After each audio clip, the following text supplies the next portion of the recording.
সম্মানের জীবন পাইতে হলে আল্লাহর মহব্বত হাসিল করতে হবে, আর আল্লাহর মহব্বত পাইতে হলে আল্লাহর নবী সাল্লাল্লাহু আলাইহি ওয়াসাল্লামের আনুগত্য ছাড়া, নবীর গোলামি ছাড়া আর দ্বিতীয় কোনো পথ নাই। সুবহানাল্লাহ। আল্লাহ বাংলাদেশের উপর রহমতের নজর ফরমাও, এই জমিন থেকে গজবের ছায়া সরাইয়া রহমতের বরকত নাজিল ফরমাও। আয় আল্লাহ, আমাদের পাপের কারণে আমাদের দেশটা কোনো জালিমের হাওলা করে দিও না।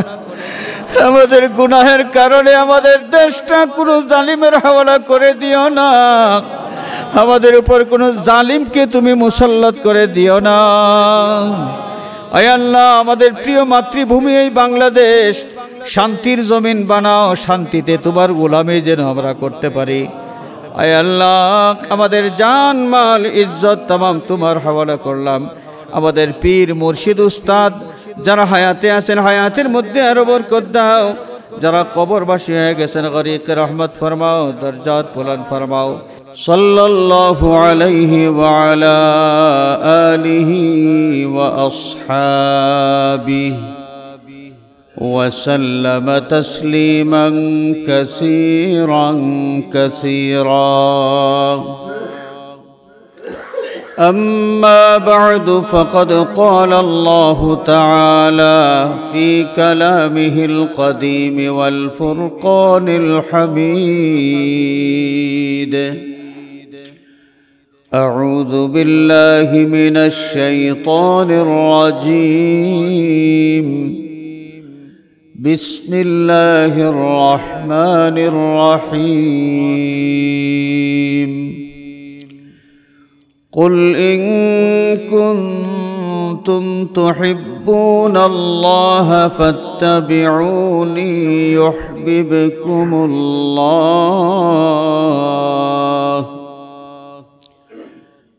فاتبعوني يحببكم الله ويغفر لكم ذنوبكم والله غفور رحيم.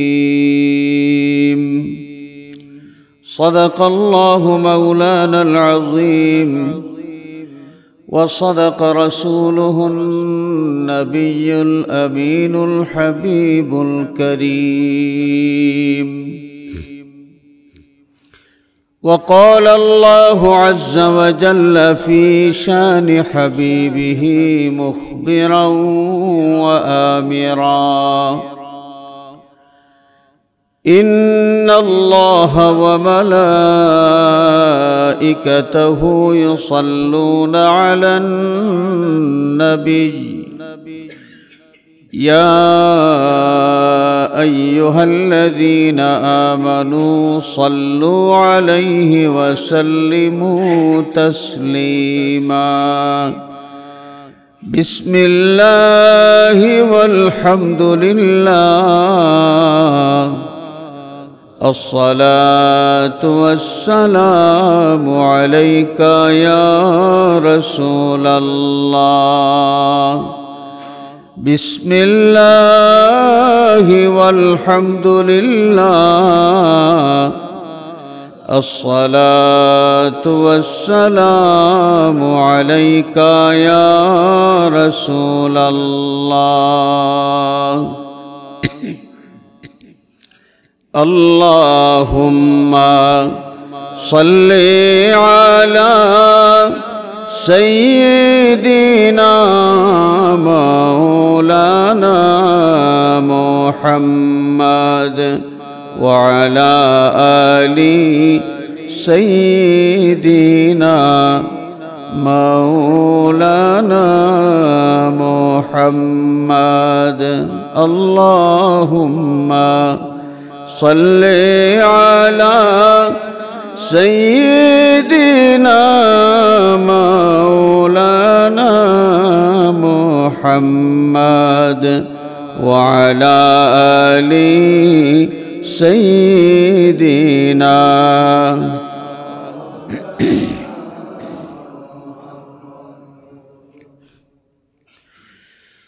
रंग लाया है जहां में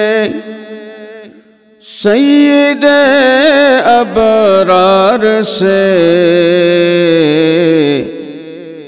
गुलशने आलम उजाला, गुलबने असरार से अल्लाहुम्मा सल्ले अला सय्यिदिना मौलाना मुहम्मद व अला आलि सय्यिदिना।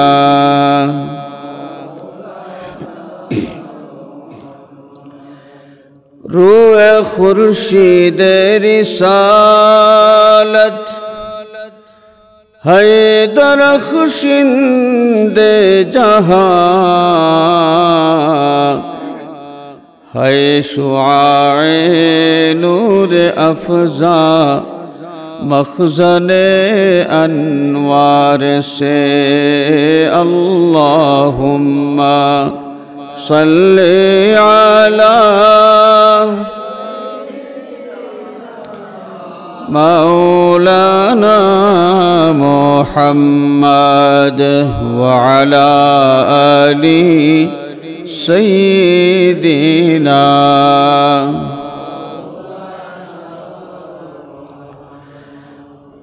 नूर ज़ाती नूर अहमद में फ़र्क इतना ही है,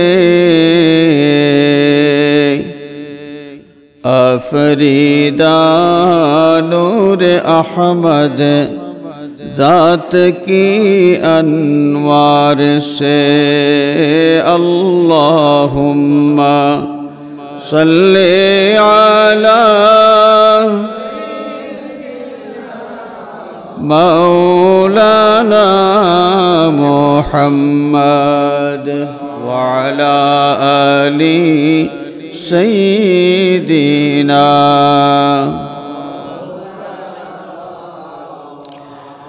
बलगल उला बिकमालिही कशफद दुजा बिजमालिही, हसनत जमीउ ख़िसालिही सल्लु अलैहि। मन वजहुहु शम्सुद्दुहा, मन खद्दुहु बद्रुद्दुजा,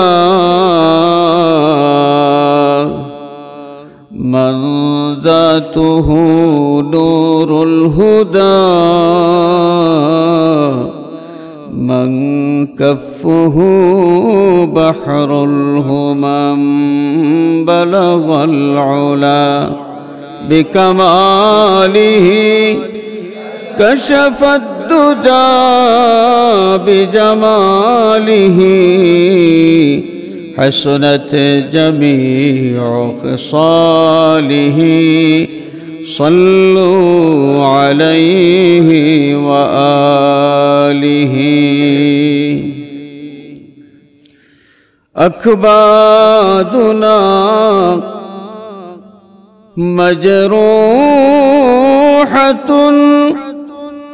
मिन सैफ़ि हिज्रिल मुस्तफ़ा,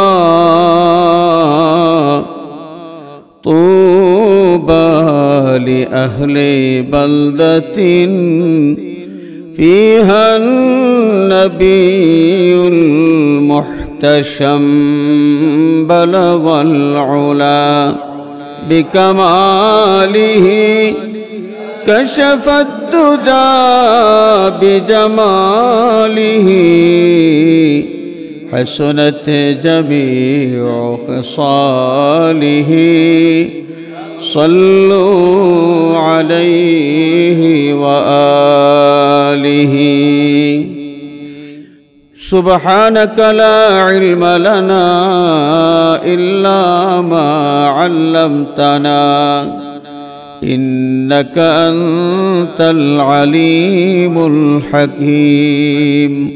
رب اشرح لي صدري ويسر لي أمري واحلل عقدة من لساني يفقه قولي রাত দিন 24 ঘন্টার একটা মুহূর্ত আমাদের এমন নাই যে একটা মুহূর্ত আল্লাহ পাকের নিয়ামত আমরা ভোগ করি না। প্রতিটি মুহূর্তে মুহূর্তে আল্লাহর নিয়ামতের উপর আমরা নির্ভরশীল। এজন্যে আমাদের সুস্থ বিবেক আমাদের সামনে এই সিদ্ধান্তটাই দেবে যে আল্লাহ আমার জন্য এত দান করে যাচ্ছেন, এত রহমত, এত নিয়ামত আমার প্রতি, সেই আল্লাহকে আমি মহব্বত না করলে নমক হারামি হবে। তো আল্লাহর মহব্বতের দাবি আমরা করতেই পারি, কিন্তু যদি মহব্বত করা হয়ে থাকে তাহলে এর প্রমাণ আল্লাহর মহব্বতের কি দাবি আছে। আল্লাহ পাককে মহব্বত করলে মহব্বতের পাশাপাশি আরেকটা দাবি আমাদের সামনে চলে আসে। একদল লোক রসুল পাক সাল্লাল্লাহু আলাইহি ওয়াসাল্লামের সামনে এসে তারা শুধু বলাবলি করত যে আল্লাহর সাথে আমাদের মহব্বতের সম্পর্ক আছে, আল্লাহ পাককে আমরা মহব্বত করি। আল্লাহ পাককে মহব্বত করে তাদের দাবি, কিন্তু আল্লাহ রসুল সাল্লাল্লাহু আলাইহি ওয়াসাল্লামের আনুগত্য তারা করে না। তখন এই লোকগুলোর উদ্দেশ্যে আল্লাহ পাক একটা মূল নীতি দিয়ে আয়াতে কারিমা নাজিল করলেন। কুল ইন কুনতুম তুহিব্বুনাল্লাহ ফাত্তাবিউনি। আল্লাহ পাক তার হাবিব সাল্লাল্লাহু আলাইহি ওয়াসাল্লামকে জানিয়ে দিলেন, বন্ধু, যেই লোকগুলো দাবি করে আমি আল্লাহকে তারা মহব্বত করে, এদেরকে আপনি বলুন, সত্যি সত্যি যদি তোমরা আল্লাহকে মহব্বত করে থাকো, ফাত্তাবিউনি, তাহলে তোমাদের মহব্বতের প্রমাণ হলো আমি নবীর আনুগত্য করা, আমার অনুসরণ করা। তোমরা যদি আমার আনুগত্য করতে পারো, আমার অনুসরণ করে চলতে পারো, তাহলে প্রমাণ হবে আল্লাহ পাককে তোমরা মহব্বত করো, তোমাদের এই দাবিটা সত্য। আর তোমরা যদি আমি নবীর আনুগত্য করতে পারো, তাহলে এর ফল কি লাভ করতে পারবে? ইউহিব্বুকুমুল্লাহ, আল্লাহ পাকও তোমাদেরকে মহব্বত করবেন। তোমাদের মহব্বতের বদলা আল্লাহ পাক নিজের মহব্বত দান করবেন। শুধু তাই নয়, অতিরিক্ত আরো কিছু পাবে, সেটা হলো ওয়াগফির লাকুম যুনুবাকুম, তোমাদের জীবনের গুনাহগুলো আল্লাহ রাব্বুল আলামিন মাফ করে দেবেন।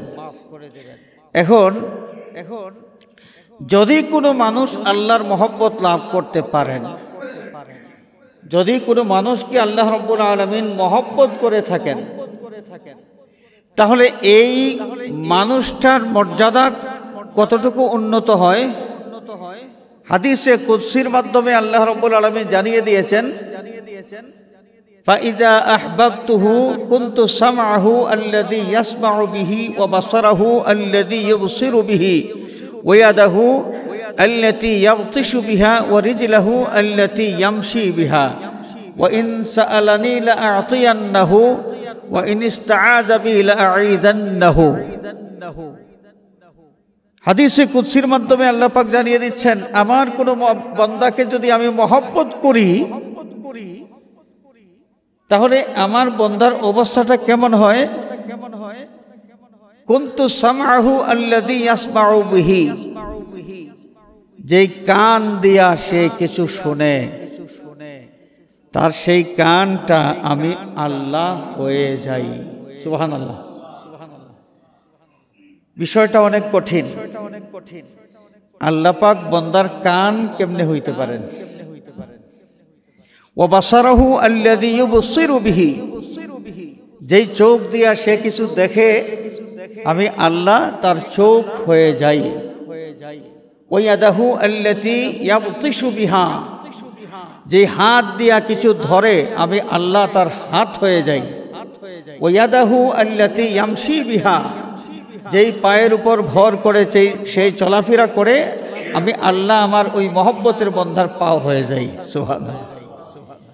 ওয়া ইন সাআলানি লা আ'তিয়ান্নাহু, আমার মহব্বতের বন্দা আমার কাছে কিছু চাইলে অবশ্যই আমি তার চাওয়া পুরা করে দেই, যা চায় তা দেই। ওয়া ইন ইসতাআযা বি লা আ'ইযান্নাহু, এবং আমার মহব্বতের বন্দা আমার কাছে যদি কোনো বিষয় থেকে পানাহ চায় তাহলে অবশ্যই আমি তাকে পানাহ দেই। তা আল্লাহর মহব্বত যে পাইতে পারে, আল্লাহর মহব্বতের বন্দা হয়ে যেতে পারে, তার মর্যাদা এমন। আর আল্লাহর মহব্বত লাভ করতে হলে ইত্তেবায়ে রাসূল পূর্ব শর্ত। রাসূল পাক সাল্লাল্লাহু আলাইহি ওয়াসাল্লামের গোলামি ছাড়া আল্লাহর মহব্বত পাওয়া যায় না। যে আল্লাহর মহব্বত যারা লাভ করতে পারেন এদের মর্যাদা কোন পর্যায়ে পৌঁছে, যে আল্লাহ রাব্বুল আলামিন তিনি নিজেই জানিয়ে দিচ্ছেন, কুনতু সামাহু আল্লাযী ইয়াসমাউ বিহি ওয়া বাসারাহু আল্লাযী ইউবসিরু বিহি ওয়া ইয়াদাহু আল্লাতী ইয়াবতিশু বিহা ওয়া রিজলুহু আল্লাতী ইয়ামশি বিহা ওয়া ইন সাআলানি লা আ'তিয়ান্নাহু ওয়া ইন ইসতাআযা বি লা উ'ইদান্নাহু। এই মর্যাদা লাভ করতে হলে একজন মানুষকে অবশ্যই রাসূল পাক সাল্লাল্লাহু আলাইহি ওয়াসাল্লামের পরিপূর্ণ আনুগত্য করতে হবে। আর আল্লাহর রাসূলের আনুগত্য যারাই করতে পেরেছেন, আমরা যদি আউলিয়া কেরামের ইতিহাস দেখি, এক এক বলি তাদের কত কারামত। বাবা শাহজালাল রহমাতুল্লাহ আলাইহি জায়নামাজ সুরমা নদীর উপর বিছাইয়া তার 360 অনুষঙ্গী সহ তিনি সুরমা নদী পাড়ি দিলেন। এই অসাধ্য কাজটা কিভাবে তিনি তার মাধ্যমে কিভাবে সম্ভব হলো? হযরতে গাউসে পাক বড় পীর আব্দুল কাদের জিলানী রাহমাতুল্লাহি আলাইহি তিনি নিজেই তার আত্মজীবনীর মধ্যে উল্লেখ করেছেন, আমার কোনো মুরিদ দুনিয়ার এক প্রান্তে যদি থাকে, আমি আরেক প্রান্তে, আমার ওই মুরিদ যদি রাতের বেলা ঘুমায় আর তার সতর থেকে কাপড়টা সরে যায়, আমার নিজের হাতে আমি এই সতরটা ঢেকে দিতে পারি। সুবহানাল্লাহ। যে বড় পীর আব্দুল কাদের জিলানী রাহমাতুল্লাহ আলাইহির এই হাত এত লম্বা কেমনে হইল যে পৃথিবীর এক প্রান্ত থেকে আরেক প্রান্ত পর্যন্ত তার হাত পৌঁছে যেতে পারে? হাজিরিন, এই যে আউলিয়া কেরামের জীবনে এই ধরনের কিছু ঘটনা আমরা পাই, যেটা দুনিয়ার কোনো শক্তির মাধ্যমে এই ধরনের ঘটনা ঘটানো সম্ভব নয়। তো তাদের ক্ষেত্রে এটা সম্ভব কেমনে হইতে পেরেছিল? তাদের জবানের কত দাম, কত শক্তি আল্লাহ রাব্বুল আলামিন দিয়েছেন। এগুলো আসলো কোত্থেকে? এই যে আউলিয়া কেরামের জবান থেকে যা উচ্চারিত হয়, হযরত কারামত আলী জৌনপুরী রহমতুল্লাহ আলাইহি, জৌনপুরী রহমতুল্লাহ আলাইহিকে পরীক্ষা করার জন্য কিছু লোক দুষ্টামি করে একটা জিন্দা মানুষকে খাটিয়ার মধ্যে শুয়াইয়া চাদর দিয়ে ঢেকে এসে বলেছিল যে হুজুর, আপনি জানাজার নামাজের ইমামতি করতে হবে। তো হুজুর তো জানাজার নামাজের ইমামতির দাওয়াত পেয়েছেন, তিনি হাজির হয়েছেন। হাজির হওয়ার পর তিনি বললেন, এটা কি মাইয়িতের জানাজা? জি হ্যাঁ। 3 বার তিনি এই কথাটা বলেছেন। 3 বার এই কথা বলার পরে তিনি বললেন যে ঠিক আছে, আমরা সবাই মাইয়িতের জানাজার নামাজ পড়ব। আল্লাহু আকবার। নিয়ত করে জানাজার নামাজ শুরু করেছেন। 1 তাকবীর, 3 2 3 4 তাকবীর দিয়ে সালাম ফিরানোর পরে তখন তো এই দুষ্টা লোকগুলো হাসি ঠাট্টা করবে। কথা ছিল যে এই লোকটা শুয়েছে খাটিয়ার মধ্যে, সে উঠে বসবে এবং কারামত আলী জৌনপুরী রহমতুল্লাহ আলাইহিকে নিয়ে এরা ঠাট্টা মস্কারা করবে। যে সালাম ফিরানো হয়ে গেল, লোকটা তো আর উঠে না। সাথে সাথে গিয়ে দেখা গেল আসলেও লোকটা মরা পড়ে আছে, খাটিয়ার উপর মরা পড়ে আছে, এবং তারা মরা মানুষের জানাজায় পড়েছেন। আল্লাহর ওলির জবান মুবারক দিয়া যা উচ্চারিত হয়েছে, সাথে সাথে আল্লাহ রাব্বুল আলামিন তা কবুল করে নিয়েছেন। এটা কেমনে হলো? জিন্দা মানুষ খাটিয়ার মধ্যে শুয়ে আছে, অথচ তারা দুষ্টামি করে বলেছিল মুর্দা। আর আল্লাহর ওলি 3 বার এই কথাটা তিনি দোহরে তাদেরকে বলেছেন, এটাকে মুর্দা মুর্দা মুর্দা। 3 বারই তারা বলেছে জি হ্যাঁ মুর্দা। ঠিক আছে, মুর্দার নামাজ আমরা পড়ব। আল্লাহর ওলির জবান মুবারক থেকে যা উচ্চারিত হয়েছে, সাথে সাথে তা প্রতিফলিত হয়ে গেছে। হযরতে বাবা শাহজালাল রহমাতুল্লাহ আলাইহি যখন তার মামা সৈয়দ আহমদ কবির রহমতুল্লাহ আলাইহির সোহবতে থাকার পরে ইনসানে কামিল হয়ে গেলেন, সাধনা করলেন। তার মামা এবং মুর্শিদ সৈয়দ আহমদ কবির রহমতুল্লাহ আলাইহির কাছ থেকে ইলমে শরীয়ত, ইলমে মারিফতের শিক্ষা গ্রহণ করার পরে মামা তার পরীক্ষা গ্রহণ করলেন। পরীক্ষা নিলেন যে দেখি আমার ভাগিনা কতটুকু অগ্রসর হইতে পারছে। এক বাঘের বিরুদ্ধে নালিশ আসলো সৈয়দ আহমদ কবির রহমতুল্লাহ আলাইহির কাছে যে বাঘের বিচার করতে হবে। তিনি বাগিনাকে বললেন, বাগিনা তুমি যাও, এই বাঘটাকে শাস্তি দেওয়া দরকার, বাঘের বিচার করো, তুমি বাঘকে শাস্তি দাও।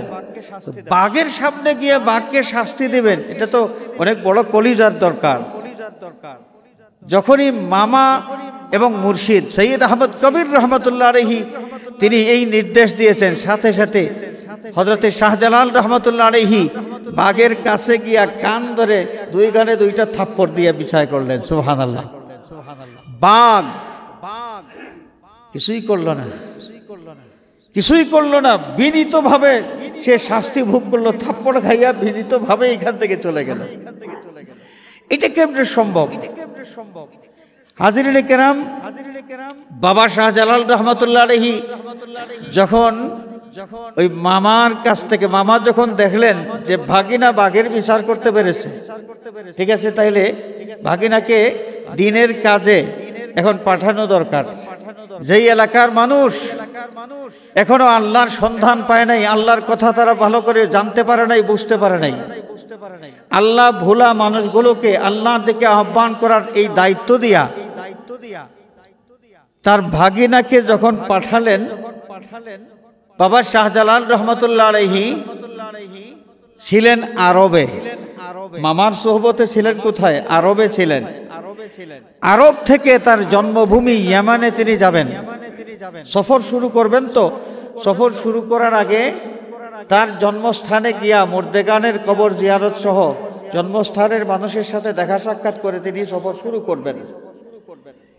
এই সাথে সাথে ইয়েমেনের মধ্যে একটা আলোচনার মানুষের মুখে মুখে মুখে মুখে উঠে গিয়েছে, মানুষের আলোচনা উঠে গিয়েছে যে দরবেশ আসতেছেন, শাহজালাল দরবেশ, তৎকালীন যুগের বাদশাহ।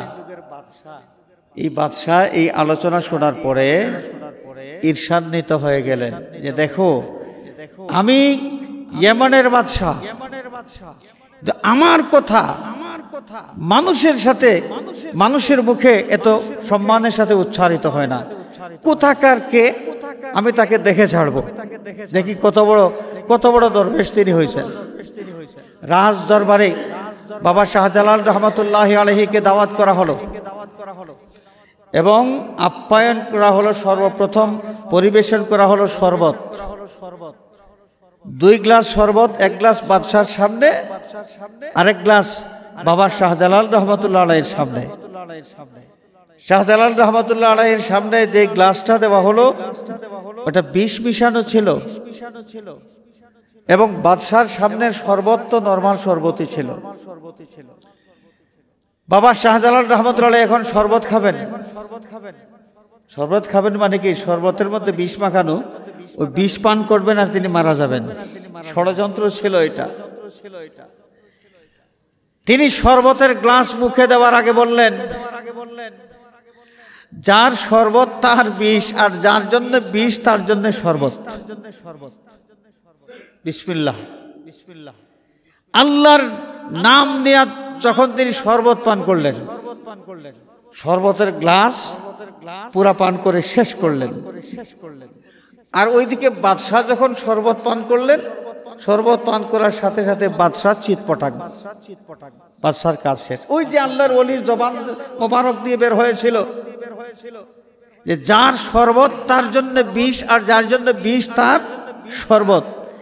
আল্লাহর ওলির জবান মোবারক থেকে যা উচ্চারিত হয়েছে, আল্লাহ রাব্বুল আলামিন সাথে সাথে তাই বাস্তবায়িত করে দিয়েছেন। সুবহানাল্লাহ। এটা কেমনে সম্ভব? এদের জবানের এত বেশি দাম কেমনে হলো? হিংস্র সেই বাঘ কিভাবে বাবা শাহজালালকে সম্মান করলো, এই গুণটা তিনি কিভাবে অর্জন করলেন? হযরত মহিউদ্দিন বড় পীর আব্দুল কাদের জিলানী রাহমাতুল্লাহ আলাইহি পৃথিবীর এক প্রান্তে অবস্থান করে আরেক প্রান্তে তার মুরিদের সতর থেকে কাপড় সরে গেলে ওইটা সতরটা ঢেকে দিতে পারেন। তার হাতটা এত লম্বা কেমনে হইতে পারলো? এই সমস্ত প্রশ্নের জবাব একটাই, যারা আল্লাহর মহব্বতের বান্দা, আল্লাহর মহব্বত তারা অর্জন করেছেন। এই কারণে আল্লাহ রাব্বুল আলামিন এদের পুরা সত্তাকে আল্লাহর কুদরতের মেশিন বানিয়ে দিয়েছেন। সুবহানাল্লাহ। আল্লাহর কুদরতের মেশিন বানিয়ে দিয়েছেন। ওইখানে এই চোখ দিয়া কত দূর দেখা যায়, এই সীমাবদ্ধতা সেখানে চলে না। যে কান দিয়া কত দূরের আওয়াজ শোনা যায়, আপনার বিজ্ঞান কি বলে? বিজ্ঞানের যেই সীমারেখা, সেই সীমারেখা অতিক্রম করে যেই কানটা আল্লাহর কুদরতের মেশিন হয়ে যায়। বিজ্ঞান বলে যে একজন মানুষ তার চোখ দিয়া, চোখ যদি সুস্থ থাকে, খালি চোখে 20 কিলোমিটার দূর পর্যন্ত দেখতে পারে, এর বেশি নয়। 20 কিলোমিটার সর্বোচ্চ, এর বেশি দেখার কোনো সুযোগ নাই। কিন্তু যেই চোখ আল্লাহ রাব্বুল আলামিনের কুদরতের মেশিন হয়ে যায়, আল্লাহর মহব্বতের বান্দার চোখের জন্য 20 কিলোমিটারের মধ্যে সীমাবদ্ধ নয়। তার দৃষ্টিশক্তি 20 কিলোমিটারের মধ্যে সীমাবদ্ধ নয়। যত দূর দেখা দরকার তত দূর পর্যন্ত দেখতে পারেন। সুবহানাল্লাহ। এটা কেমনে সম্ভব? এদের প্রত্যেকের জীবনী তালাশ করলে পাওয়া যাবে যারা রাসূল পাক সাল্লাল্লাহু আলাইহি ওয়াসাল্লামের আনুগত্যের মধ্যে তাদের জীবন কাটিয়ে দিয়েছেন। আর আল্লাহর নবীর আনুগত্য করতে করতে আল্লাহর মহব্বতের বন্দায় পরিণত হয়ে গেছেন। আর আল্লাহর মহব্বত হাসিল করার পরেই আল্লাহ রাব্বুল আলামিন তাদের এই মর্যাদা বৃদ্ধি করে দিয়েছেন। সুবহানাল্লাহ। অসম্ভব কোনো ঘটনা কোনো নবীর মাধ্যমে যদি প্রকাশিত হয় তার নাম মুজিজা। আর নবীর কোনো উম্মতের মাধ্যমে অসম্ভব কোনো ঘটনা যদি ঘটে তাহলে এর নাম কি? কারামত। ইসলাম ধর্মের মধ্যে কিছু লোক, একটা সম্প্রদায় আছে, যে সম্প্রদায়ের নাম হলো মুতাজিলা। এই মুতাজিলারা সব সময় যুক্তির প্রাধান্য দিয়ে থাকে। যুক্তি যে বিষয়টা গ্রহণ করে না এটাকে তারা মানতে চায় না। যুক্তি যেটা গ্রহণ করে না এটা তারা মানতে চায় না। তো শাহজালাল রহমতুল্লাহ আলাইহি তিনি জায়নামাজ বিছাইয়া সুরমা নদী পাড়ি দিবেন, যুক্তি তো এটা গ্রহণ করে না। যুক্তি এটা গ্রহণ করে না। কি করে? জায়নামাজ যদি ভিজে যায় তাহলে এই জায়নামাজটাই তো পানির তলায় চলে যাবে। এর মধ্যে একজন না 360 জন সহ তিনি সুরমা নদী পাড়ি দিলেন, কোন যুক্তি তো এটা গ্রহণ করে না। তো মুতাজিলা যারা, মুতাজিলিরা কোনো ওলি আল্লাহর কোনো কারামত তারা বিশ্বাস করে না, কারামত বিশ্বাস করে না। হাজিরিনে কেরাম, আমাদের ঈমানের মধ্যে অনেক বিষয় আছে যেই বিষয়গুলো যুক্তি দিয়া চলে না, ভক্তি দিয়া এটা বিশ্বাস করে নেওয়া লাগে। ঈমানের মধ্যে এমন অনেক বিষয় আছে, এটা হচ্ছে আমাদের ঈমানি পরীক্ষা। আপনারা বলুন যে কিরামান কাতিবিনা ইয়ালামুনা মা তাফআলুন। কিরামান কাতিবিন ফেরেশতা আছেন কি নাই? আমরা সবাই জানি যে কোনো মানুষ যখন নেক আমল করে, নেক আমল যখন করে এটা রেকর্ড করে রাখার জন্য ফেরেশতা আছেন দায়িত্বশীল। আবার মানুষ যখন পাপ করে, পাপ কাজ রেকর্ড করার জন্য দায়িত্বশীল ফেরেশতাও আছেন। একসাথে তাদেরকে কি বলা হয়? কিরামান কাতিবিন। এটা বিশ্বাস আমাদের আছে কি নাই? তো কই, জীবনে দেখলাম না তো কোনো ফেরেশতা লিখতেছেন। জীবনে দেখলাম না কোনো ফেরেশতা আমার কাজ ভালো হোক আর মন্দ হোক কাজ রেকর্ড করতেছেন, লিখে রাখতেছেন। জীবনে দেখলাম না। অথচ আমরা বিশ্বাস নিয়ে আছি। এটা হচ্ছে ঈমান। এটা কি? ঈমান। অ্যানালাইসিস করে ফেরেশতা আবিষ্কার করার কোনো দরকার নেই। অ্যানালাইসিস করে ফেরেশতা আবিষ্কার করার কোনো দরকার নাই। ফেরেশতা আছেন কি না এটা যাচাই করার দরকার নাই। এই তথ্যটা যিনি দিয়েছেন তার প্রতি ভক্তি শ্রদ্ধা রেখে তার কথা যদি আমরা মেনে নেই, এই মেনে নেওয়াটাই হচ্ছে ঈমান। আমাদের নবী করিম সাল্লাল্লাহু আলাইহি ওয়াসাল্লাম আস-সাদিক আল-মাসদুক, তিনি এই তথ্য দিয়েছেন। সুতরাং জীবনে কোনোদিন ফেরেশতা আবিষ্কার যদি করতে নাও পারি, আমরা বিশ্বাস করতেই হবে কিরামান কাতিবিন ফেরেশতা আছেন, না হলে আমাদের ঈমান থাকবে না, আমরা ঈমানদার থাকতে পারবো না। ইসলামের মধ্যে অনেক বিষয় আছে যেটা ওই যে বিজ্ঞান দিয়া পরীক্ষা নিরীক্ষা করে আপনি এটাকে সামনাসামনি নিয়ে আসবেন, তারপরে মানবেন। এটা অনেক বিষয় আছে বিজ্ঞানের দৌড়ের বাহিরে। বিজ্ঞান অত দূর পর্যন্ত যাইতে পারে নাই। বিজ্ঞান আপনার দৌড় দিয়েছে কতটুকু? দৃষ্টির দৌড় দিয়েছে 20 কিলোমিটার। সুস্থ দৃষ্টিওয়ালা মানুষ খালি চোখে সর্বোচ্চ 20 কিলোমিটার দূর পর্যন্ত দেখতে পারে। এটা হচ্ছে বিজ্ঞানের দেওয়া সীমারেখা।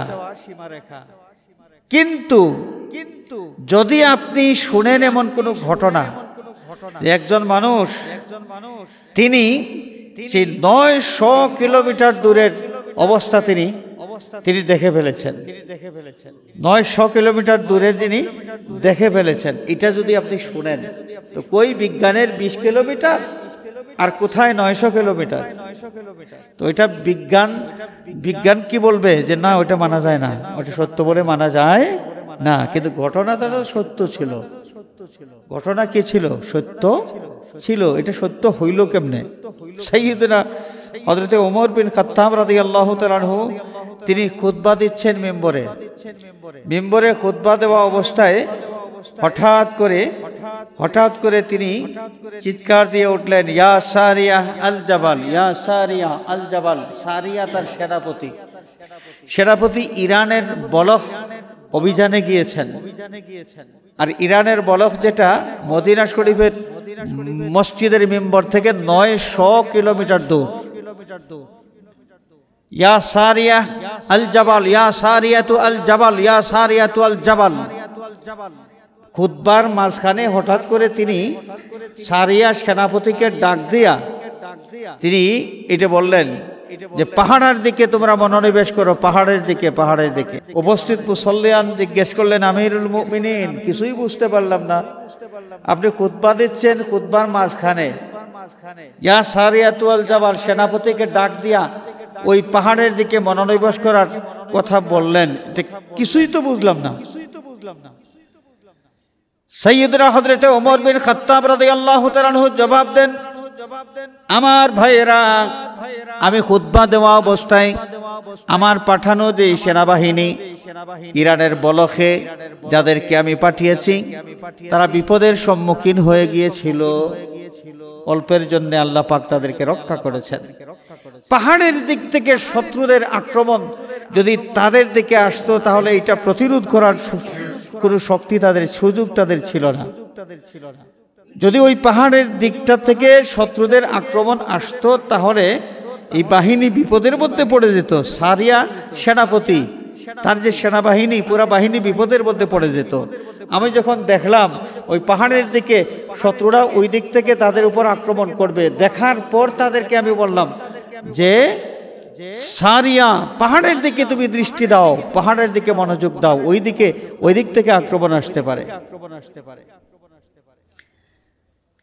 তারপরে কেমন জানি মনে হলো যে মিম্বর থেকে তিনি 900 কিলোমিটার দূরের সেই বলখের যুদ্ধের ময়দান তিনি কিভাবে দেখলেন?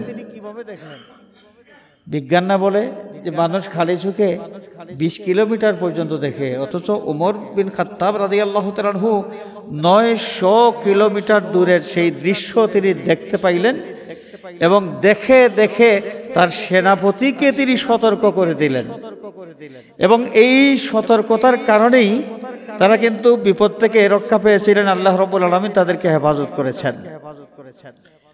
পরদিন যখন ওই সেনাপতি সেনাবাহিনী সহ ফিরে আসলেন, ফিরে আসার পর লোকজন তাদেরকে জিজ্ঞেস করলো, ওই যে আগের দিন বলেছিলেন ওমর বিন খাত্তাব রাদিয়াল্লাহু তাআলা আনহু বলেছিলেন যে তিনি নাকি মেম্বর থেকে দেখতেছেন ওই বলখের যুদ্ধের ময়দান, 900 কিলোমিটারের ঘটনা তিনি দেখতেছেন।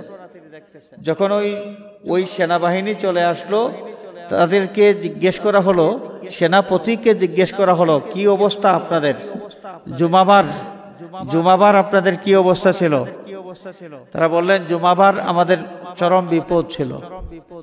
যদি আমিরুল মুমিনিন আমাদেরকে সতর্ক করে না দিতেন তাহলে জুমাবারে আমরা বিপদের মধ্যে পড়ে যেতাম। আমিরুল মুমিনিনের ডিরেকশন পাইয়া, তার আওয়াজ শুনে, তার কথা মতো আমাদের অবস্থান আমরা ঠিক করেছিলাম। এই কারণে আল্লাহ রাব্বুল আলামিন বড় বিপদ থেকে আমাদেরকে রক্ষা করেছেন। তাহলে কি বোঝা গেল?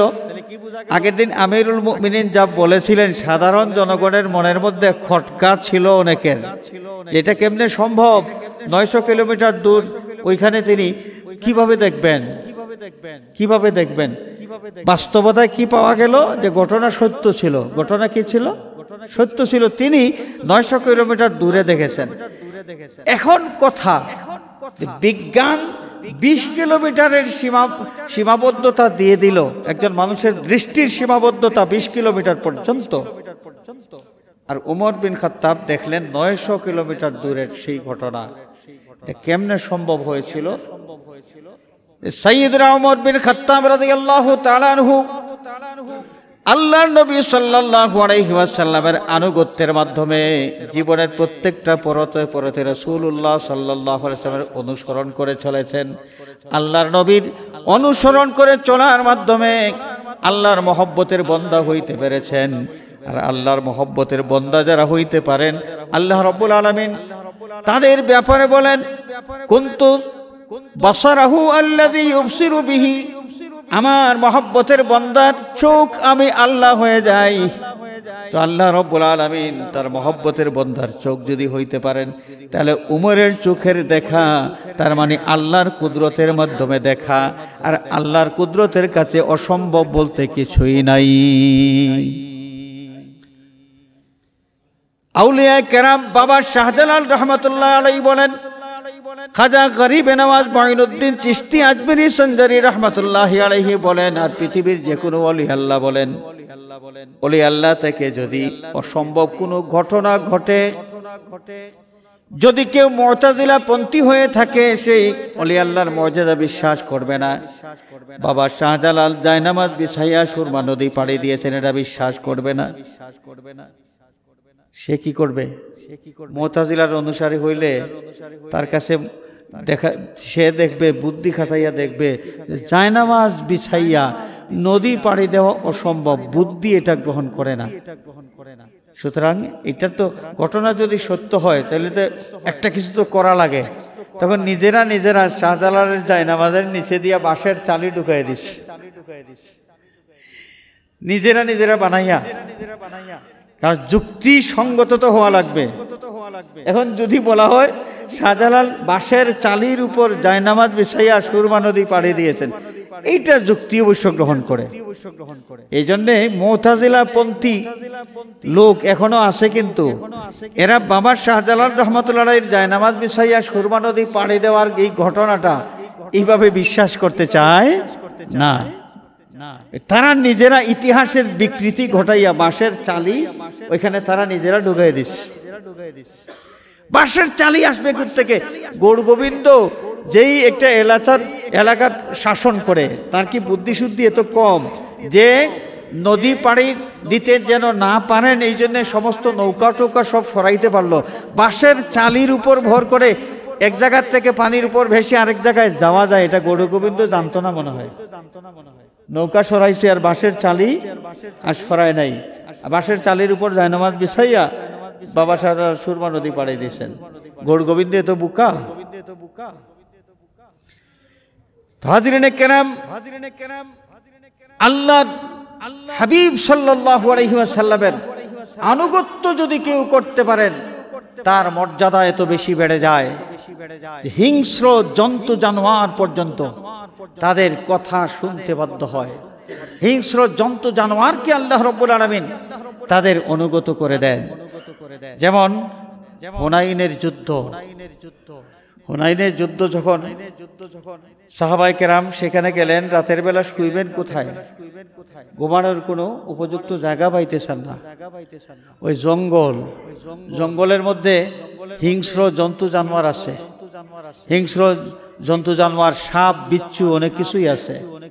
জঙ্গলে কিভাবে ঘুমাইবেন? আল্লাহর নবী সাল্লাল্লাহু আলাইহি ওয়াসাল্লামের সাহাবায়ে কেরাম হুনাইনের যুদ্ধের সময় রাত্রি যাপন করবেন। রাত্রি যাপন করতে হলে জঙ্গলের মধ্যে যাইতে হবে। এই জঙ্গলে তো অনেক হিংস্র জন্তু জানোয়ার আছে, কি করা যায়? তারা সেই জঙ্গলে গেলেন। জঙ্গলে যাওয়ার পর তারা ডাক দিয়ে বললেন, ইয়া আইয়ুহাল হাশারাত উখরুজু মিনহা নাহনু মিন আসহাবি রাসূলিল্লাহ। আল্লাহর নবী সাহাবায়ে কেরাম গহীন জঙ্গলের কাছে গিয়ে চিৎকার দিয়া বললেন, ওরে জঙ্গলের জন্তু জানোয়ার, তোমরা যারা আছো শোনো, তোমরা এই জঙ্গল থেকে বের হয়ে যাও। আমরা আল্লাহর নবীর সাহাবীরা, আল্লাহর নবীর সাথীরা, আমরা সাহাবীরা জঙ্গলে আজকে রাত্রে অবস্থান করব। সাহাবায়ে কেরাম যখন এই ডাক দিয়েছেন, জঙ্গলের জন্তুরা এই ডাক শোনার সাথে সাথে যারা ছিল জঙ্গলে, একদম সাপ সহ বিচ্ছু সহ যত জন্তু জানোয়ার ছিল সবাই জঙ্গল খালি করে দিয়েছে, জঙ্গল থেকে বের হয়ে গিয়েছে। আর আল্লাহর নবীর সাহাবায়ে কেরাম নির্বিঘ্নে সেই জঙ্গলের মধ্যে রাত্রি যাপন করতে পেরেছেন। সুবহানাল্লাহ। এটা কেমনে সম্ভব? যাদের কথায় সাপ বিচ্ছু পর্যন্ত, হিংস্র জন্তু জানোয়ার পর্যন্ত তাদের অবস্থান থেকে সরে গেল, যাদের কথার সম্মানে, এই তাদের কথার এত দাম কেমনে হইল?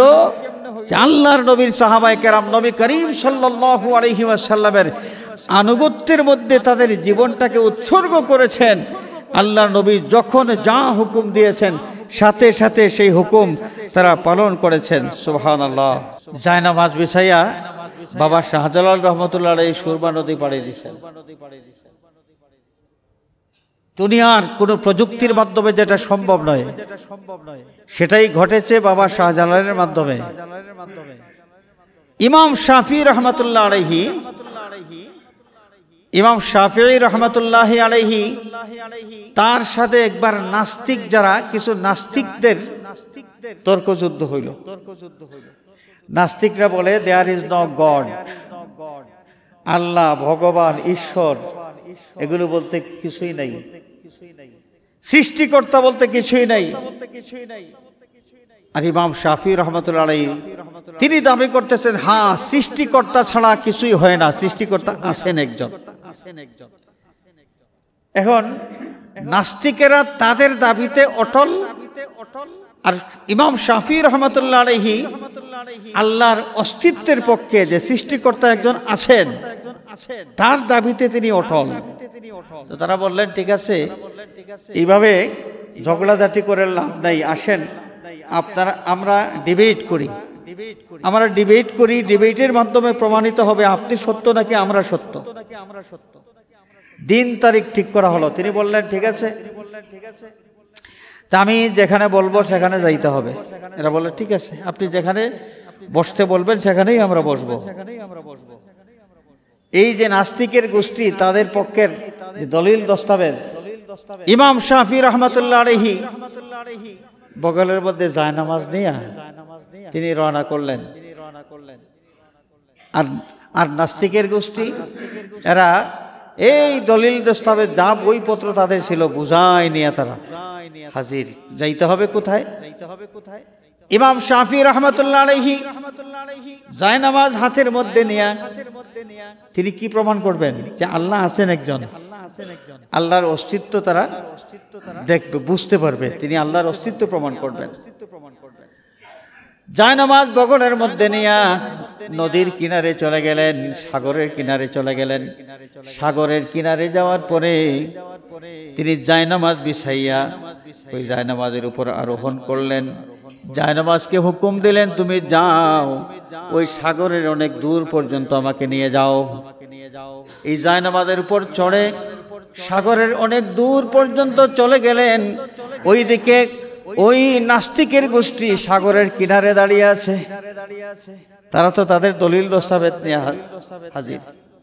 আগে কথা ছিল ইমাম শাফি রহমতুল্লাহ আলাইহি শর্ত দিয়েছেন যে আমি যেখানে বলবো সেখানে বসতে হবে। তর্কের জন্য, ডিবেটের জন্য আমি যেখানে বলবো সেখানেই বসতে হবে। এখন ওইখান থেকে ইমাম শাফি রহমতুল্লাহ আলাইহি ডাক দিলেন, আসো এখানেই আমাদের ডিবেট হবে, এখানেই আমাদের ডিবেট হবে, আসো এখানে। তিনি তো জায়নামাজের উপর বসে আছেন সুন্দর হয়ে। নাস্তিকেরা কি করবে? তারা চেয়ে দেখলো যে অসম্ভব একটা ঘটনা, এটা কেমনে সম্ভব? জায়নামাজের উপর তিনি বসেছেন এবং চোখের আমরা দেখতে পাচ্ছি, এটা তো গল্প নয়, আমরা নিজের চোখে দেখতে পাচ্ছি তিনি জায়নামাজের উপর ভর করে ওই সাগরের অনেক দূর পর্যন্ত গিয়ে ওইখানে বহাল তবিয়তে বসে আছেন। এটা কেমনে সম্ভব হয়েছিল? ইমাম শাফি রহমতুল্লাহ আলাইহি এই কাজটা যে করলেন, এটা কেমনে সম্ভব হয়েছিল? ইমাম শাফি রহমতুল্লাহ আলাইহি জীবনী তালাশ করলে দেখা যাবে জীবনের পরতে পরতে তিনি রাসূলুল্লাহ সাল্লাল্লাহু আলাইহি ওয়াসাল্লামের তরিকার সুন্নতের অনুসারী ছিলেন। সাইয়্যিদুনা হযরতে ওমর বিন খাত্তাব রাদিয়াল্লাহু তাআলা আনহু, ওমর বিন খাত্তাব রাদিয়াল্লাহু তাআলা আনহু তিনি এত বেশি মর্যাদা সম্পন্ন হয়েছিলেন, আল্লাহ রাব্বুল আলামিন এত বেশি মর্যাদা সম্পন্ন তাকে বানিয়েছিলেন যে শয়তান উমর যেই রাস্তা দিয়ে হাঁটেন, শয়তান ওই রাস্তা থেকে পলায়ন করে অন্য রাস্তা ধরে। উমর যে রাস্তায় হাঁটেন, শয়তান ওই রাস্তা দিয়ে হাঁটার মতো সাহস করতে পারে না। সে উমর কে ছিলেন? এই উমর তো একদিন এমন ছিলেন যিনি ইসলামের নবীর এই শের মোবারক, নবীর মাথা মোবারক নবীর জিসিম থেকে আলাদা করার সেই নেশায় মাতাল হয়ে তরবারি হাতে নিয়ে তিনি রওনা দিয়েছেন। তরবারি হাতে নিয়ে রওনা দিয়েছেন। তিনি যাইতেছেন, তাকে বলা হলো কোথায় যাও?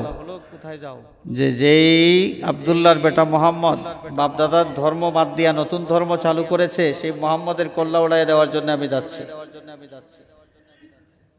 তাকে বলা হইল মোহাম্মদের কল্লা পরে উড়াও, আগে দেখো নিজের ঘরের খবর কি। তোমার বোনের খবর নিছো, আর তোমার বোন জামাইয়ের খবর নিছো। ওমর বিন খাত্তাব রাদিয়াল্লাহু তাআলা আনহু তিনি একদম রেগে লাল হয়ে গেলেন। কি আমার বোন আর আমার বোন জামাই কি হইল? এরাও কি নতুন ধর্ম গ্রহণ করেছে? তিনি রাগান্বিত হয়ে চলে গেলেন কোথায়? বোনের ঘরে। বোনের ঘরে যাওয়ার পর তিনি শুনেন কি জানি তারা পড়তেছে, কি আওয়াজ শোনা যায়, আওয়াজ শোনা যায়। তাদের উস্তাদ ছিলেন, পড়াইতেছেন তাদেরকে হযরতে আম্মার বিন ইয়াসির রাদিয়াল্লাহু তাআলা আনহু। আম্মার বিন ইয়াসির রাদিয়াল্লাহু তাআলা আনহু ওমর রাদিয়াল্লাহু তাআলা আনহুর বোন আর বোন জামাইয়ের উস্তাদ। তিনি কুরআন শরীফ পড়াইতেছেন। উমরের আওয়াজ শুনে এই চকির তলায় লুকায় গেছেন আম্মার বিন ইয়াসির। তিনি ওইখানে লুকায় গিয়েছেন। এরপরে বোন জামাইকে বেদরক পিটানো হইল, কিন্তু কোরআন শরীফের আওয়াজ তো থামানো যায় না। তার জিসিম রক্তাক্ত হয়ে গিয়েছে, রক্ত ঝরতেছে, রক্তে লাল হয়ে গেছে তার কাপড় চোপড়, কিন্তু কোরআন শরীফের আওয়াজ তো থামে না। তারপরে গেলেন বোনের রুমে যাওয়ার পরে বোনকে পিটাইলেন। বোনকে একদিকে তিনি পিটাইতেছেন, আরেক দিক থেকে বোনের জবান দিয়া কোরআনে কারিমের আয়াত উচ্চারিত হচ্ছে যে ফিহি তিবিয়ানান লিকুল্লি শাই, যে কোরআনে কারিমের মধ্যে সব কিছুর বিস্তারিত আলোচনা আছে। এই আয়াতগুলো শোনার পরে ওমর বিন খাত্তাব রাদিয়াল্লাহু তাআলা আনহু তিনি অবাক হয়ে গেছেন। কিরে, এই আসমানি কিতাবের মধ্যে বিস্তারিত সব আছে। এখন তার ভাবান্তর হয়ে গেছে, তিনি চিন্তার মধ্যে পড়ে গেছেন যে এতদিন পর্যন্ত এই কথা কেউ আমাকে বলল না, কেউ আমাকে এই কথা বলল না যে এমন একটা কিতাব ইসলামের নবীর কাছে আছে যে কিতাবের মধ্যে সব কিছুর বিস্তারিত বর্ণনা পাওয়া যায়। উমরের ভাবান্তর হয়ে গেল। তিনি বোন আর বোন জামাইকে সাথে নিয়ে সোজা যাইতে শুরু করলেন আল্লাহর নবী সাল্লাল্লাহু আলাইহি ওয়াসাল্লামের কাছে। তিনি তো রওনা দিয়েছেন তরবারি দিয়া নবীজির সর্ববারক মাথা থেকে মানে ধর থেকে আলাদা করবেন। সেই উমর এখন যাচ্ছেন নবীর দরবারে। আল্লাহ রাব্বুল আলামিন ওহী নাজিল করলেন। উমর আসতেছেন, এটা জানাজানি হয়ে যাওয়ার পরে আল্লাহ নবীর দরবারে সাহাবায়ে কেরাম যারা ছিলেন তারা একদম ভীত সন্ত্রস্ত হয়ে গেছেন। হায় হায়, এখন কি হবে? উমর আসলে তো আমাদের নবীজির অনেক বড় ক্ষতি করে ফেলবে, আর উমর যা করতে চাইবে তা করেই ছাড়বে, উমরকে আটকানোর কেউ নেই। ভীত সন্ত্রস্ত হয়ে গেছেন। আল্লাহ রাব্বুল আলামিন তার হাবিব সাল্লাল্লাহু আলাইহি ওয়াসাল্লামের প্রতি ওহী নাজিল করলেন, বন্ধু আমার, আপনি একটা মিম্বর তৈরি করেন, মিম্বর তৈরি করেন এবং মিম্বরের মধ্যে আপনার গায়ের চাদর আপনি বিছায়া রাখেন। আল্লাহ নবী জানতে চাইলেন, ওগো আল্লাহ, মিম্বর তৈরি করব আর আমার গায়ের চাদর বিছাইব, ওইখানে বসবে কে?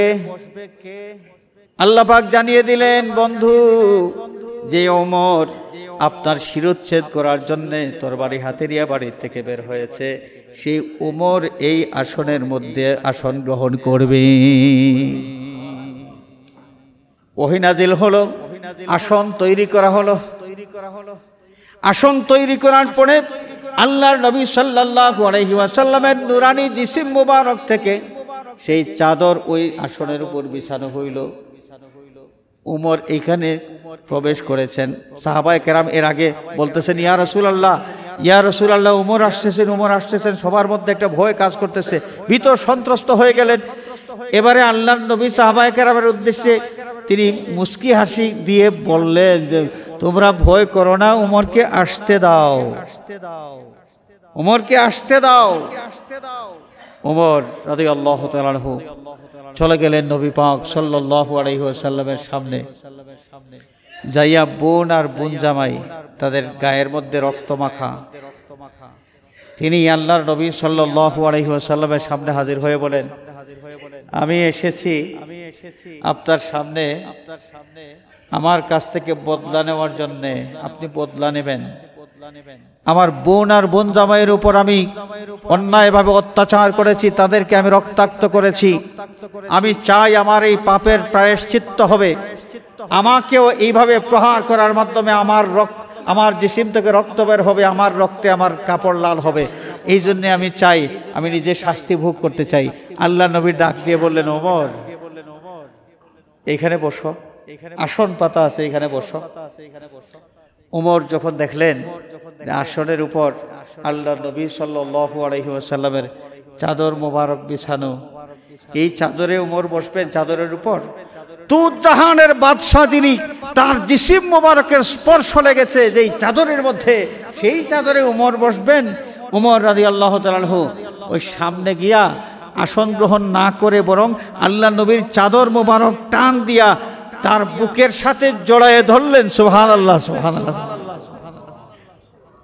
আল্লাহ নবীর এত আশিক হয়ে গেছেন, নবীর প্রতি এত ভক্তি শ্রদ্ধা তার মধ্যে চলে এসেছে।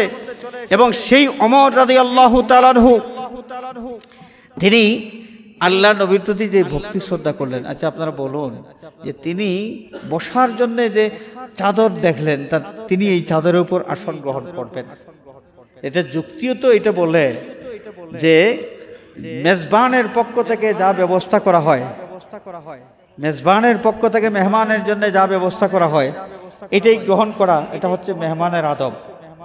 তো ওমর তার বসার জন্য চাদর বিছানো হইল, আসনের উপর চাদর বিছানো হইল। যুক্তি তো বলে ওমর এই চাদরের উপরেই বসবেন। ওমর কোন কাজ করলেন? চাদরটা বিছানার থেকে উঠাইয়া তার বুকের সাথে তিনি জড়াইয়া ধরলেন। এটা কি, কোন কাজ, কোন বিষয় এখানে কাজ করেছে, কোন বিষয়?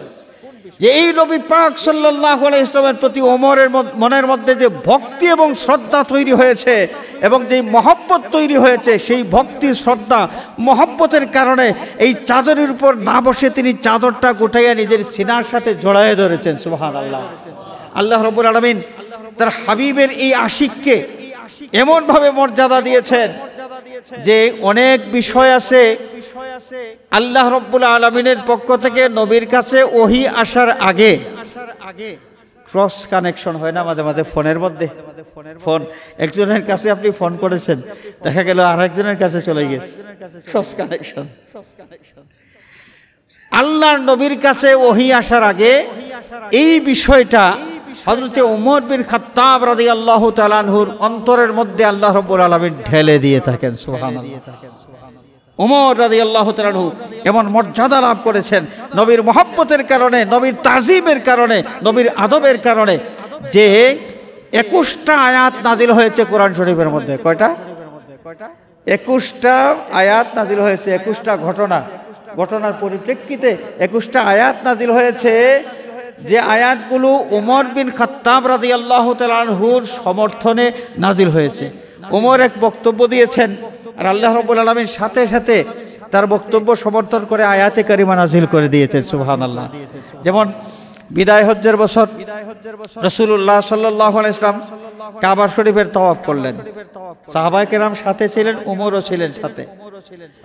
তাওয়াফ শেষে, তাওয়াফের পরে কি হবে? এখন as-সাই বাইনাস সাফা ওয়াল মারওয়া, সাফা মারওয়ার সই করার জন্য আল্লাহ নবী রওনা দিয়েছেন। ওমর বিন খাত্তাব রাদিয়াল্লাহু তাআলা আনহু নবীজিকে প্রশ্ন করলেন, ইয়া রাসূলুল্লাহ, এটা কোন জায়গা? এটা কোন জায়গা? হযরত ইব্রাহিম আলাইহিস সালামের যে কদম মোবারকের চিহ্ন, যেই পাথরের উপর প্রশ্ন করলেন এটা কি? তখন নবীজি সাল্লাল্লাহু আলাইহি ওয়াসাল্লাম পরিচয় দিলেন, এটা হচ্ছে সেই পাথর যেই পাথরের উপর দাঁড়াইয়া সাইয়্যিদনা ইব্রাহিম খলিলুল্লাহ আলাইহিস সালাতু ওয়াস সালাম তিনি কি করেছেন? এই যে কাবা শরীফ নির্মাণ করেছেন। এই কথা শোনার পরে ওমর বিন খাত্তাব রাদিয়াল্লাহু তাআলা আনহু তিনি বায়না ধরলেন, ইয়া রাসূলুল্লাহ, এখানে 2 রাকাত নামাজ পড়েন, এখানে 2 রাকাত নামাজ পড়েন। উমর বলতেছেন নবীকে। এখন নবী কি করবেন? নবী তো নবী, কি করতে হবে আর না হবে এটা তো আমি নবী তোমাদেরকে বলে দেব। তুমি আমাকে বলে দেওয়া লাগবে যে এখানে নামাজ পড়তে হবে। চলো আমরা সাফা মারওয়ায় যাই। তাওয়াফ শেষ হয়ে গেছে, এখন আর কোনো কাজ নাই, এখানে সাফা মারওয়ায় যাই। আল্লাহ রাব্বুল আলামিন সাথে সাথে আয়াতে কারিমা নাজিল করলেন, ওয়াত্তাখিযু মিন মাকামি ইব্রাহিম মুসাল্লা, মাকামে ইব্রাহিমকে নামাজের স্থান হিসেবে বানাও, অর্থাৎ মাকামে ইব্রাহিমের কাছে নামাজ আদায় করো। আয়াতে কারিমা যখন নাজিল হলো, আল্লাহর হাবিব সাল্লাল্লাহু আলাইহি ওয়াসাল্লাম সাথে সাথে সাহাবায়ে কেরামকে হুকুম দিলেন, আমার সাহাবীরা কাবা শরীফের তাওয়াফ শেষ হয়ে গেছে, এখন এই তাওয়াফের পরে 2 রাকাত নামাজ আমাদের এখানে পড়তে হবে, মাকামে ইব্রাহিমকে সামনে রেখে নামাজটা আদায় হবে। সুবহানাল্লাহ। যে উমর বলেছিলেন আগে, ওয়াত্তাখিযু মিন মাকামি ইব্রাহিম মুসাল্লা, এই আয়াত যখন নাজিল হয় নাই তখনও সাইয়্যিদনা ওমর বিন খাত্তাব রাদিয়াল্লাহু তাআলা আনহু তিনি মাকামে ইব্রাহিমের কাছে নামাজ পড়তে চেয়েছিলেন। আল্লাহ রাব্বুল আলামিন তার হাবিবের এই আশিকের অভিপ্রায় সমর্থন করে আয়াতে কারিমা নাজিল করলেন। এই একটা ঘটনা নয়, কোরআনে কারীমের মধ্যে 21টা ঘটনায় যেখানে ওমর বিন খাত্তাব রাদিয়াল্লাহু তাআলা আনহু কোনো বক্তব্য পেশ করেছেন, উমরের বক্তব্যের সমর্থনে আল্লাহ রাব্বুল আলামিন আয়াতে কারিমা নাজিল করে দিয়েছেন। এটা কেমনে হয়েছে? এই মর্যাদা তিনি কেমনে লাভ করলেন? যে ওমর আল্লাহর নবীর আশিক হইতে পেরেছেন, সেই ওমর বিন খাত্তাব রাদিয়াল্লাহু তাআলা আনহু এই মর্যাদার অধিকারী হয়েছেন এই ওসিলায়। নবীর ইশক, মহব্বত এবং ইত্তেবা, নবীর আনুগত্য এর ওসিলায় তিনি সম্মানিত হয়েছেন। হাজিরিন, আমরাও আমাদের সম্মানের জীবন চাই কি চাই না? বলুন, আমরা আমাদের সম্মানের জীবন চাই কি চাই না? সম্মানের জীবন পাইতে হলে আল্লাহর মহব্বত হাসিল করতে হবে, আর আল্লাহর মহব্বত পাইতে হলে আল্লাহর নবী সাল্লাল্লাহু আলাইহি ওয়াসাল্লামের আনুগত্য ছাড়া, নবীর গোলামি ছাড়া আর দ্বিতীয় কোনো পথ নাই। সুবহানাল্লাহ। আল্লাহ রাব্বুল আলামিন আমাদের জীবন চলার পথে প্রতিটি ক্ষেত্রে আল্লাহর নবীর সুন্নতের অনুসরণ করে আমরা আমাদেরকে চলার তৌফিক যেন দান করেন। আমরা সবাই বলি আমিন। ওয়া আখিরু দাওয়ানা আনিল হামদুলিল্লাহি রাব্বিল আলামিন। সাল্লাল্লাহু আলা সাইয়্যিদিনা ওয়া মাওলানা মুহাম্মদ। وعلى آله وأصحابه وسلم. صلى الله على سيدنا ومولانا محمد وعلى آله وأصحابه وسلم. صلى الله على سيدنا ومولانا محمد وعلى آله وأصحابه وسلم. اللهم آمين. الحمد لله رب العالمين، والصلاة والسلام على سيدنا ومولانا وشفيعنا ووسيلتنا محمد وآله وأصحابه وأهل بيته أجمعين. رب اغفر لي ولوالدي وارحمهما كما ربياني صغيرا. رب ارحمهما كما ربياني صغيرا. আয় আল্লাহ, তোমার ঘর মসজিদে আমাদের হাজিরি মেহেরবানি করে কবুল ফরমাও। এর ওসিলায় আমাদের तमाम জিন্দেগীর গুনাহ খাতা মাফ ফরমাও। আয় আল্লাহ, বাকি জিন্দেগি তোমার গোলামির হক আদায় করার তৌফিক দাও। আমাদের জিন্দা মুর্দা মা বাবার প্রতি রহম ফরমাও। তোমার হাবিবের জিন্দা মুর্দা तमाम উম্মতকে মাফ ফরমাও। আল্লাহ, অনেক অসুস্থ মানুষ দোয়া চেয়েছেন, তোমার কুদরতি দওয়াখানা থেকে শিফায়ে কামিল আজিল আনায়াত ফরমাও। বিদেশের জমিনে আত্মীয় স্বজন আওলাদ বন্ধু বান্ধব যারা সহি সালামতে রাখো। হালাল রুজির পথ খুলে দাও, রুজির মধ্যে খয়র আর বরকত এনায়েত ফরমাও। আল্লাহ, অনেক প্রবাসী অনেক মুসিবতের মধ্যে আছেন, অনেক মানুষ এখনো লিগেল হইতে পারেন নাই, অনেক মানুষ এখনো কাজকর্ম মিলাইতে পারেন নাই।